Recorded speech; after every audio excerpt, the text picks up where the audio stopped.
So, a couple of weeks ago, I hired Amy Carroll of Next Step Speaker Services to kind of help me uh, be more specific about what it is that I am doing as a speaker and as just a woman in general with a mission from God that feels like she's got something to say. But I feel like every once in a while I kind of get stuck in being able to say it in the most effective way. So I share all that to give you a kind of a background about what it is I'm going to share with you for the rest of our time today. So Amy has had me spending this last week focusing on what it is that I want to do. And she's asked me to kind of create a tagline. And if you know anything about marketing, you know that a tagline is kind of like that little slogan that helps you remember the brand, right? All right, well, in order to create the tagline, you kind of have to know what you're all about. You kind of have to know what it is you're trying to do. And so I kind of backtracked a little bit and went, all right, what is the vision that God has given me? What is the mission statement, if you will, that I feel like God's trying to use me to fulfill? And so I've been spending the entire morning sitting here going, okay, God, what is it? What have you encouraged me to do? What have you given me to do? What is it that you've asked me to do? And I have written pages of pages of pages of brainstorming ideas about what I really like, where my passions are, where I feel closest to God, where I feel the most joy, where I feel, whatever. It's all kind of a mishmash of things. And so I got up because I got to this point where I was like, all right, there's a lot of stuff sitting here in front of me and I don't really know what to do with any of it. I feel like I'm kind of circling around. You know how you just kind of, you ever watch a dog? I don't know if you're a dog lover. Maybe you have this if you have a cat, but I don't have a cat. But you know how a dog just kind of circles around in its place, trying to move things around till it gets comfortable? I feel like I'm circling around something and trying to move things around or trying to understand where it is that God's leading me. And so what I do whenever I kind of get to that point where I'm not quite sure what's going on is I clean. I know it's crazy, but I got up and I decided I need to clean something. So I went through, I cleaned my kitchen, and as I normally do, I need some noise to kind of let the rest of my thoughts settle. So I turned on some Christian music, and I just kind of said, all right, God, guide me. Well, wouldn't you know it, one of my favorite songs came on, and I hadn't heard it in a really long time. And when it did, I knew instantly what it was that I really want to be about. Y'all, I want to encourage you who you are. I want you to know who you are and whose you are, because I think that makes all the difference.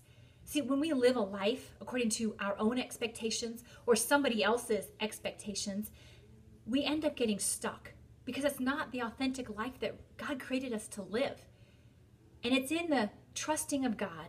It's in the knowing of His Word. It's in the taking time to just be still. And I don't mean necessarily stopping everything, but to still the thoughts in our brain, to allow God's truth to seep in, that we are reminded of how amazing we are, of how beautiful we are, of how talented and how gifted we are, of the truth about who we really are. And it's when we have those moments, when we embrace those moments, that we are given the strength to live a life that I call like the unleashed life. I live so much of my life in fear, and it got me stuck time and time again. And I want so much every single day to live in the reminder that I am free, that I can never ever be imprisoned again, that there's nothing that I can do that will ever separate me from God.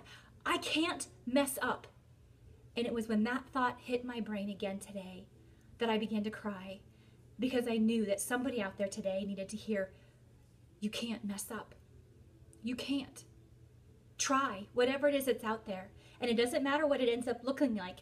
If your heart was to honor God in what you were doing, if your heart was to try and trust God with the next step that you think you're supposed to take, if your heart and your desire were to say, okay, God, I'm yours and I don't know what that looks like today, but I'm going to try, then no matter what you've done, no matter what has happened, no matter what failing you think showed up in your day, to God it wasn't a failure.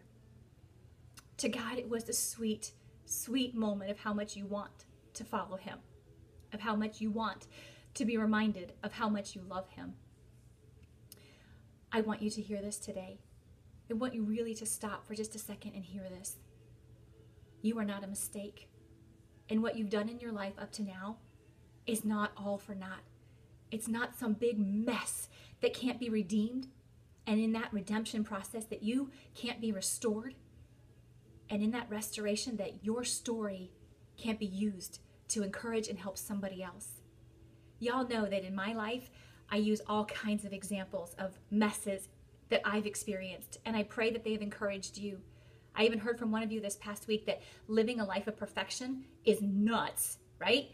I get it, you get it, and now we both can be free from that and be reminded from each other that perfection isn't a standard to live up to. But what is it that you're struggling with? What fear are you living with? Is it the fear of being abandoned? Is it the fear of being left behind?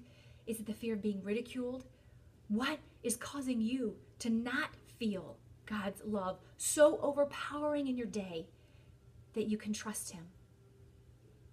I've included a link below to a song, that song that I was listening to, because I feel like maybe it can encourage you too, that you are a child of God, that you can't ever mess up so badly that he would leave you, and that once and for all, a reminder of how free you are when you have a personal relationship with Jesus Christ. Thanks for listening, and I really hope that today you allow God in just a little bit more to free you and remind you of how free you already have been.